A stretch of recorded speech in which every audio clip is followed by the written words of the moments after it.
Main highway పక్కన చెట్లు నాటాలంటే ఎక్స్పాన్షన్లో పోతుందా ఇంకోటి పోతుందని ముందు, కానీ ఊర్లలో సబ్ రోడ్స్ కూడా ఆ పక్క ఈ పక్క చెట్లు నాటేటి మాత్రం ఈ పక్క చూడండి. మనకు చెట్లు నాటనేది ఒక టార్గెట్ ఉంది, చెట్లు ఇస్తున్నారు, నాటించండి అంటే మరి ఇంత చెట్టు నాటి అది మేక తినిపోయింది అనుకోకుండా దాని ఫండ్ చూసుకొని దాని ప్రకారం ఏదో ఆడిట్లో నాకు తేలాల్సినట్టు అయ్యే ఎన్ని చెట్లు నాటించినారో ఆ చెట్లన్నీ ఎక్కడ ఉన్నాయి, చెట్లు మేకలు తినిపోయినాయి అన్నట్టు ఎమ్మెల్యే గారు ఎక్స్ మంత్రి గారు మనకు చెప్పినాడు వన మహోత్సవంలో. పొద్దున మంత్రి వచ్చి చెట్టు నాటిపోయాను, దాన్ని మేక తినిపోయాను, రాత్రికి ఆ మేకను మంత్రి తినను అని. మన ఫీల్డ్ అసిస్టెంట్లు నాటించినారు అంటున్నారు, మళ్ళీ అది మేక తినిపోయిందని అతనే రాస్తున్నాడు. ఎన్ని నాటిస్తున్నాడు, ఎక్కడ ఒక పద్ధతి ఒక పాడు లేకుండా ఎంత దారుణంగా తయారైందంటే ఒక బాధ్యత లేకుండా తయారవుతున్నారు.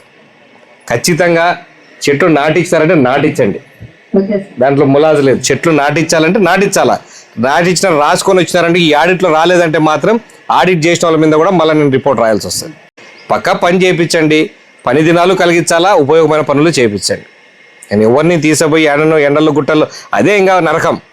ఎక్కడ ఒక ఉండదు, గుట్టల్లో పడేస్తారు, వాడు ఎండకు రెండుసేపు కూర్చోవాలా, నీళ్ళ ప్యాకెట్లు ఇచ్చే రాసుకుంటాడు, నీళ్ళ ప్యాకెట్లు కూడా ఇచ్చే పరిస్థితి లేదు వాళ్ళకు. ఒకేమో ఖర్చులు రాసి పడేస్తున్నాడు, వాటర్ అందించినాము అన్నీ అందించినామని.